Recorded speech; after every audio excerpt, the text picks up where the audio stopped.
So hello and welcome friends, स्वागत है आप सबका एसीसी प्रेप चैनल में। आज हम करने वाले हैं एसीसी 120 फरवरी 2019 पेपर 4 एसीटी। ठीक है, सेट ए, जिसमें हम सेक्शन बी करने वाले हैं। सेक्शन सी की वीडियो मैंने आपको पहले करा दी है, उसकी इस वीडियो के डिस्क्रिप्शन बॉक्स में लिंक दी गई है। ठीक है, और इसका जो सेक्शन ए है उसमें हमें दिया हुआ है मैथमेटिक्स सेक्शन, उसकी वीडियो अगली इसके बाद आने वाली है। तो चलिए शुरू करते हैं। 51 क्वेश्चन से शुरू है और 100 क्वेश्चन तक ये क्वेश्चन है। तो चलिए शुरू करते हैं। हमारा पहला क्वेश्चन है the optical phenomena twinkling of star is due to. तो जो ऑप्टिकल फेनोमेना होता है जिसके कारण जो सितारे हैं वो चमकते हैं, तो उसे क्या कहते हैं, किसके कारण होता है? तो वो होता है एटमॉस्फेरिक रिफ्रैक्शन के कारण, atmospheric refraction of star light. ठीक है, आगे देखिए। A concave mirror gives real inverted and same image oh if the object is placed. तो जो कनकेव मिरर होता है वो एक रियल इन्वर्टेड और सेम साइज इमेज देता है हमें जब हम जो ऑब्जेक्ट होता है जिसकी जो रियल इन्वर्टेड इमेज आती है उसे जब हम रखते हैं पॉइंट सी पे। सी पॉइंट होता है, point C is the point of curvature.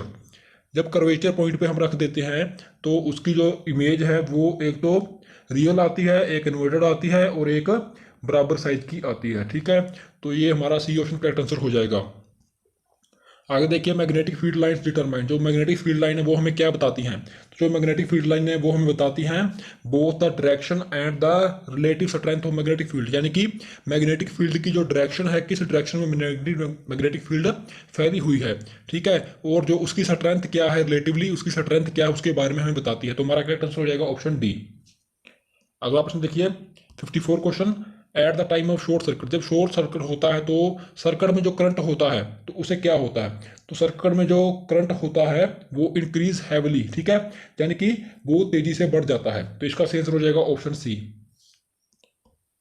55 question देखिए, the escape velocity from the earth surfaces. तो जो एस्केप वेलोसिटी होती है वो मैं बताता हूँ क्या होती है एस्केप वेलोसिटी। इसकी एक डेफिनेशन बता देता हूँ शॉर्ट में। The minimum velocity required to escape the gravitational field of earth is called escape velocity and it is denoted by V small E. ठीक है, और इस क्वेश्चन का करेक्ट आंसर हो जाएगा दोस्तों ऑप्शन बी, 11.2 किलोमीटर पर सेकंड। 11.2 किलोमीटर पर सेकंड।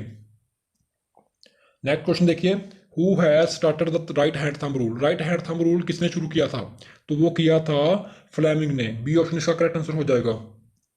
आगे देखिए 57 question, if the speed of the rotation of the earth increases the weight of the body at equator will. अगर जो स्पीड है अर्थ की हम इंक्रीज कर दें, ठीक है, सोच लो कि अर्थ की जो स्पीड है पृथ्वी की वो अगर इंक्रीज हो जाए तो अगर उसके जो इक्वेटर पे कोई बॉडी पड़ी है तो उसका जो वजन है उसमें क्या होगा? तो उसका जो वजन है वो कम हो जाएगा। ठीक है, 57 बी ऑप्शन। आगे देखिए, the image formed by retina of human eye. जो हमारी आंख में रेटिना होता है उसके द्वारा जो इमेज बनती है वो क्या होती है? तो वो होती है real and inverted. B option का करेक्ट आंसर हो जाएगा। आगे देखिए 59 question, a bulb of 220 watt और जैसे कि 60 वाट, ठीक है, 220 वाट का बल्ब है और उसे क्या किया गया है, 110 वोल्ट की सप्लाई दी गई है। 220 वोल्ट का है और 60 वाट का है। ठीक है, तो उसे 110 वोल्ट की सप्लाई दी गई है। तो जो पावर है उसमें डेवलप हुई है वो हमें बतानी है क्या है। ठीक है, देखिए पावर का फॉर्मूला क्या होता है, power is equal to V square by are.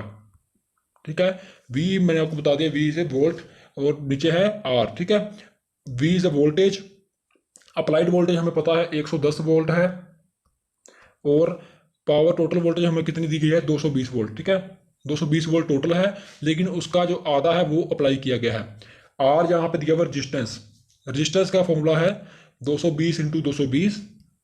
तो रजिस्टेंस हम यहाँ पे निकाल लेंगे, जो हमें वोल्टेज दी हुई है उस 2 बार गुना करना है। ठीक है, और नीचे हमें दिया हुआ पावर, क्योंकि मैंने आपको फॉर्मूला बताया था पावर क्या, फॉर्मूला क्या था, वी स्केयर बाई आर। ठीक है, तो जब रजिस्टेंस निकालनी हो तो रजिस्टेंस इधर चली जाएगी और पावर इधर आ जाएगा। ठीक है, तो ये हमारे पास आ जाएगा वी स्केयर बाई आर।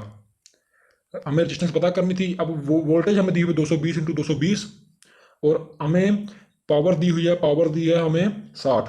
60 नीचे रखेंगे, कैलकुलेट करके हमारे पास क्या आ जाएगा, इससे 806.67। और रजिस्टेंस की जो यूनिट होती है वो क्या होती है, ओहम होती है। ठीक है, उसका साइन ये होता है। अब हमें पावर देखिए, पावर हमें पहले पता था। ठीक है, तो हमें माफ़ कीजिए, पावर हमें पता करनी थी, लेकिन हमें रेजिस्टेंस नहीं पता थी। रेजिस्टेंस हमने पता कर ली है। अब हमें क्या करना है, पावर को पता करना है। पावर का मैंने फॉर्मूला बताया है V²/R, जिससे हमने रेजिस्टेंस निकाल लिया। V² जहाँ पे रखेंगे 110 × 110, जो पावर हमने अप्लाई की है। लेकिन रेजिस्टेंस पता करते समय पूरी जो वोल्टेज है वो हमारे पास थी, ठीक है, उसकी रेजिस्टेंस हमने निकाली है। लेकिन अब हमने पावर निकाली जिसकी वोल्टेज दी गई है वो है 110। अब रेजिस्टेंस हमारे पास ये है, इसे नीचे रखेंगे यहाँ पे, तो इसे सोल्व करके हमारे पास क्या आ जाएगा, 12100 बटा 806.67, ठीक है। तो इसे सोल्व करके हमारे पास करीब करीब आ जाएगा 14.999, जो कि अप्रोक्सीमेटली किसके इक्वल होता है, 15 के।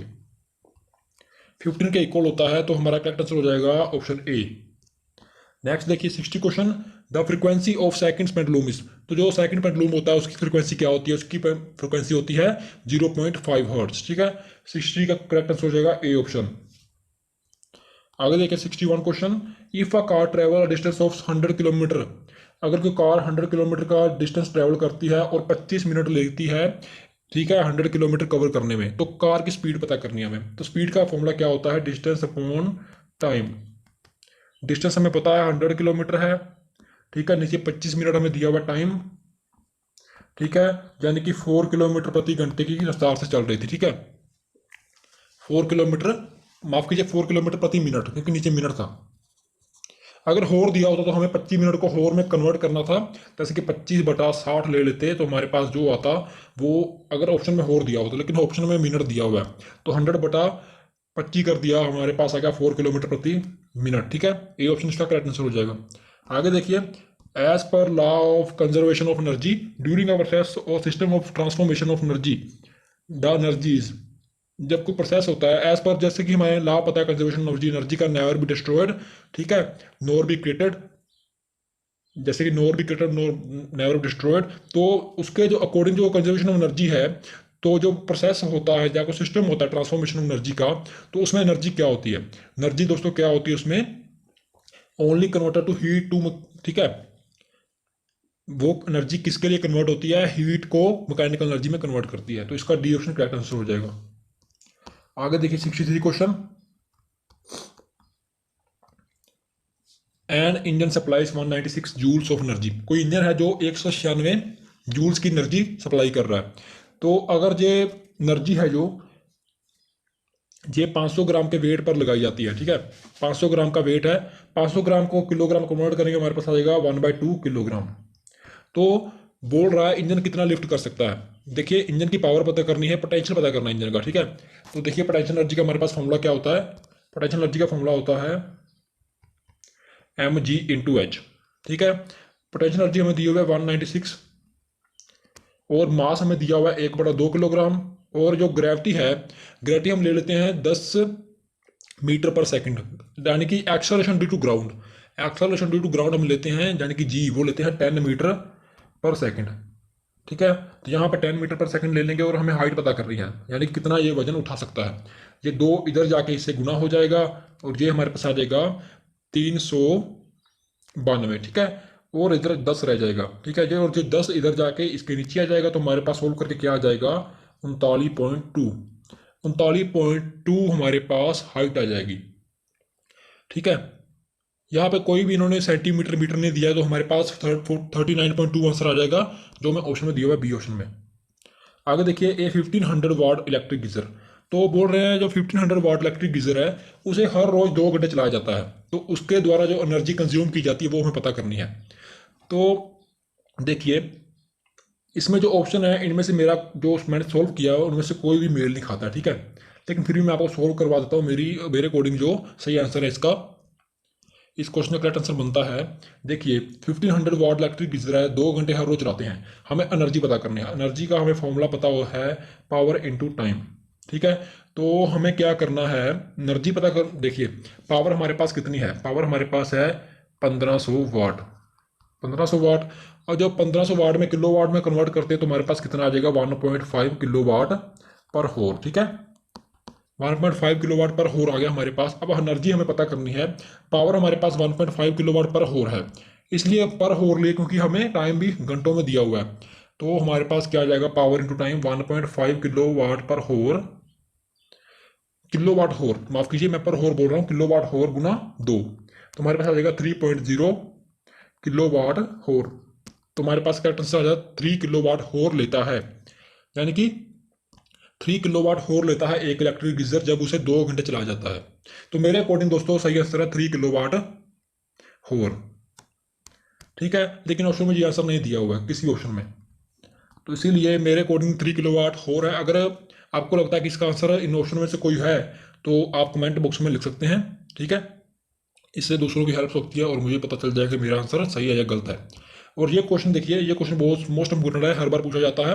The ideal gas equation is, ideal gas equation क्या है, इसका करेक्ट आंसर हो जाएगा PV is equal to n R T, B option इसका करेक्ट आंसर। आगे देखिए, a solution react with crushed eggs shells to give a gas that turns lime water milky. देखिए कोई सोल्यूशन है, उसे जो एग्स हैं, अंडे हैं, उन्हें क्रश किया हुआ है, ठीक है, एग शेल क्रश किया हुआ है, उसमें मिला देते हैं, तो वो क्या देता है, एक गैस देता है, एक गैस देता है, यानी कि जो गैस है वो लाइम वाटर मिल्की में बदल जाती है। ठीक है, अब देखिए जो एग शेल होते हैं, एग शेल होते हैं वो किससे बने होते हैं, वो कैल्शियम कार्बोनेट के बने होते हैं। ठीक है, जब एग शेल कैल्शियम कार्बोनेट के बने होते हैं, कैल्शियम कार्बोनेट के बने होते हैं, जब उसमें कोई सोल्यूशन मिला देंगे, ठीक है, तो हमारे पास क्या आ जाएगा, जब उसमें कोई सोल्यूशन मिला देंगे तो हमारे पास क्या आता है, देखिए जब, तो हमारे पास क्या आता है, लाइम वाटर आता है, लाइम वाटर आता है। तो हमें ये एक आसान सी बात है, जब कैल्शियम कार्बोनेट में कौन सा एक ऐसा सोल्यूशन मिलाएंगे कि लाइम वाटर आएगा, तो उसमें क्या मिलाएंगे, हाइड्रोक्लोरिक एसिड मिलाएंगे। ठीक है, जब हाइड्रोक्लोरिक एसिड से रिएक्ट करेगा वो कैल्शियम कार्बोनेट, तो हमारे पास क्या, लाइम वाटर मिल किया जाएगा, क्योंकि हाइड्रोक्लोरिक एसिड जो होता है, हाइड्रोक्लोरिक एसिड, तो जो कैल्शियम कार्बोनेट है ये क्या करता है, कार्बन डाइऑक्साइड छोड़ देता है। ठीक है, कार्बन डाइऑक्साइड छोड़ देता है, तो कार्बन डाइऑक्साइड क्या है, वो लाइम वाटर मिल्की में बदल जाती है। ठीक है, तो हमारे पास करेक्ट आंसर क्या हो जाएगा, 66 का बी ऑप्शन, HCl, यानी कि हाइड्रोक्लोरिक, हाइड्रोक्लोराइड। आगे 67 क्वेश्चन देखिए, यहाँ पे हमें दिया हुआ आयरन ऑक्साइड जब रिएक्ट करता है एल्यूमिनियम से, ठीक है, तो वो क्या बन जाता है, एल्यूमिनियम ऑक्साइड, और जो आयरन है वो अलग से निकल जाता है। ठीक है, तो हमें देखिए, हमें बताना है जो ये इक्वेशन है वे किस प्रकार की इक्वेशन है। तो मैं आपको आंसर बता दूं सीधा, इसका करेक्ट आंसर हो जाएगा डिस्प्लेसमेंट रिएक्शन। डिस्प्लेसमेंट रिएक्शन कैसे होती है मैं बताता हूँ, कैसे इसका आंसर डिस्प्लेसमेंट रिएक्शन है। डिस्प्लेसमेंट रिएक्शन होती है जैसे कि one element is replaced by another, जहां पे क्या हुआ है, जो एल्यूमिनियम है, एल्यूमिनियम क्या करता है, आयरन को डिस्प्लेस करता है, ठीक है, और उसकी जगह ले लेता है। जहां पे जो एल्यूमिनियम है, देखिए एल्यूमिनियम है, जहां पे छोड़ी, जहां पे एल्यूमिनियम है, ये क्या है, एल्यूमिनियम बीइंग मोर रिएक्टिव, यानी कि एल्यूमिनियम जो है आयरन से ज़्यादा रिएक्टिव होता है, इसीलिए आयरन को डिस्प्लेस कर देता है, और जिससे जिसका रिजल्ट क्या होता है, एल्यूमिनियम ऑक्साइड बन जाता है। ठीक है, तो इसके लिए ये क्या है, डिस्प्लेस करता है आयरन को और उसके साथ रिएक्ट कर जाता है, तो और एल्यूमिनियम ऑक्साइड बन जाता है। तो इसीलिए डिस्प्लेसमेंट रिएक्शन क्या होती है, जो कोई एलिमेंट किसी एलिमेंट को रिप्लेस करे, ठीक है, जब एलिमेंट कोई किसी अनदर एलिमेंट्स के द्वारा रिप्लेस हो जाए तो किसी कंपाउंड में, तो उसे कहते हैं डिस्प्लेसमेंट रिएक्शन। तो इसका करेक्ट आंसर हो जाएगा डिस्प्लेसमेंट रिएक्शन, डी ऑप्शन। अगर लाफिंग गैसेज है, ये क्वेश्चन आर्मी में हर बार पूछा जाता है, जीडी में, क्लर्क में, ठीक है, बहुत ज़्यादा चांसेस होते हैं इस क्वेश्चन के। तो देखिए इस क्वेश्चन का करेक्ट आंसर हो जाएगा नाइट्रस ऑक्साइड, N2O। ये क्या होता है नाइट्रस ऑक्साइड, ये कलरलेस नॉन फ्लेमेबल गैस होती है। आगे देखिए 69 question, temporary hardness of water due to presence of bicarbonate, माफ कीजिए, जो वाटर की टेम्पररी हार्डनेस होती है वो किसके बाइकार्बोनेट के प्रेजेंट के कारण होती है, तो वो होती है दोस्तों कैल्शियम और मैग्नीशियम। ठीक है, कैल्शियम बाइकार्बोनेट और मैग्नीशियम बाइकार्बोनेट, कैल्शियम और मैग्नीशियम, यानी कि कैल्शियम बाइकार्बोनेट और मैग्नीशियम बाइकार्बोनेट के द्वारा होती है। कैल्शियम बाइकार्बोनेट क्या होता है, CaHCO3, और मैग्नीशियम बाइकार्बोनेट होता है MgHCO3। ठीक है, अब आगे देखिए, any chemical reaction which involves the loss of one or more electrons by an atom or ion is called. तो ये जो मैं क्वेश्चन करा रहा हूँ इसमें से लगभग जो ज़्यादातर क्वेश्चन मैंने टेलीग्राम चैनल पे पहले भी करा दिए हैं, ठीक है, प्रैक्टिस के लिए, ताकि जब आप ये वीडियो देखें तो आपको एकदम से वो आंसर याद हो जाए एकदम से। ये जैसे मान लीजिए कि ये आप क्वेश्चन की रिवीजन चल रही है, तो इसीलिए अगर आप हमारे टेलीग्राम चैनल पर नहीं जुड़े हैं तो आप जाकर जुड़ सकते हैं, ठीक है। वहाँ पे CDS के जो पुराने पेपर हुए वहाँ उसके नोट मिलते हैं, ठीक है। जो पेपर है पुराने सभी पेपर PDF वहाँ पे पड़े हुए हैं, ठीक है। और अलग से क्विज भी डाली जाती है। तो अगर आप जुड़ना चाहते हैं तो डिस्क्रिप्शन में लिंक दी गई है, वहां पे जाके आप जुड़ सकते हैं, ठीक है। तो चलिए क्वेश्चन हमारे पास, any chemical reaction which involves the loss of one or more electron. जिस केमिकल रिएक्शन में एक या एक से ज़्यादा इलेक्ट्रॉन का लॉस होता है, ठीक है, किसी एटम जो आयन के द्वारा, उसे क्या कहते हैं? उसे कहते हैं दोस्तों oxidation reaction. Oxidation reaction, D option इसका करेक्ट आंसर हो जाएगा। रिडक्शन होता है जिसमें gain one or more electron, ठीक है, उसे रिडक्शन बोला जाता है। आगे देखिए 71 question, the reaction which takes place at anode. जो रिएक्शन अनोड पे टेक प्लेस करती है तो उसे क्या बोलते हैं? उसे बोलते हैं ऑक्सीडेशन, ठीक है, ऑक्सीडेशन बोलते हैं दोस्तों। जो रिएक्शन अनोड पे करती है, बहुत से लोग क्या करते हैं रिडक्शन पे डाल देते हैं। जो रिडक्शन है वो क्या करती है? वो कैथोड पे टेक प्लेस करती है, कैथोड पे रहती है। जो रिएक्शन कैथोड पे रहती है उसे क्या कहते हैं? रिडक्शन बोलते हैं। और जो अनोड पे होती है उसे बोलते हैं ऑक्सीडेशन, ठीक है। बहुत इंपॉर्टेंट क्वेश्चन है। आगे 72 question, which of the following is used for making naphthalene boards. जो नैप्थलीन बोर्ड्स बनाने के लिए क्या यूज किया जाता है? उसे क्या किया जाता है? यूज कोल टार यूज किया जाता है। सी ऑप्शन इसका करेक्ट आंसर हो जाएगा। आगे देखिए gasoline, gasoline contains the hydrocarbons containing. जो गैसोलीन होता है उसमें कौन कौन से हाइड्रोकार्बन्स होते हैं? तो उसमें होते हैं दोस्तों C4 टू C12, माफ कीजिए C4 टू C12 कार्बन होते हैं हाइड्रोकार्बन्स। तो हमारा ए ऑप्शन करेक्ट आंसर हो जाएगा। 74 देखिए, which chemical substance is added to LPG। तो जो कौन सा सब्सटेंस ऐसा LPG में डाला जाता है, जब LPG की लीकेज होती है तो हमारे एकदम से पता चल जाता है कि इसकी सुगंध आ रही है, ठीक है, स्मेल आ रही है, ठीक है। तो कौन सा उसमें ऐसा सब्सटेंस डाला जाता है? तो उस सब्सटेंस को बोला जाता है इथेनेथोल, ठीक है, इथेनेथियोल, जिसे हम commonly known as ethyl mercaptan, ethyl mercaptan के नाम से जानते हैं। बी ऑप्शन का करेक्ट आंसर हो जाएगा। यहाँ पे लिख देता हूँ इसका अनदर नेम, इसे पॉपुलरली किस नाम से जाना जाता है? इथाइल मरकैप्टन के नाम से जाना जाता है। आगे देखिए दोस्तों 75 question, which one of the following is the natural fruit ripening hormone. जो नेचुरल फ्रूट राइपनिंग हार्मोन है, ठीक है, जिससे फल पका देते हैं, उसे क्या कहते हैं? उसे कहते हैं इथाइलिन, इथाइलिन कहते हैं। बी ऑप्शन इसका करेक्ट आंसर हो जाएगा। क्या फॉर्मूला होता है इथाइलिन का? C2H4। आगे 76 क्वेश्चन है। 76 के आगे जो 100 क्वेश्चन तक है, जो 25 क्वेश्चन हमारे पास बाकी हैं, ये भी आगे वीडियो आने वाली उसमें करें, क्योंकि वीडियो बहुत लंबी हो जाती है, ठीक है। तो मिलते हैं दोस्तों अगली वीडियो में। कोई वीडियो में डाउट हो तो प्लीज़ कमेंट सेक्शन में बता दीजिएगा। जय हिंद, जय भारत दोस्तों।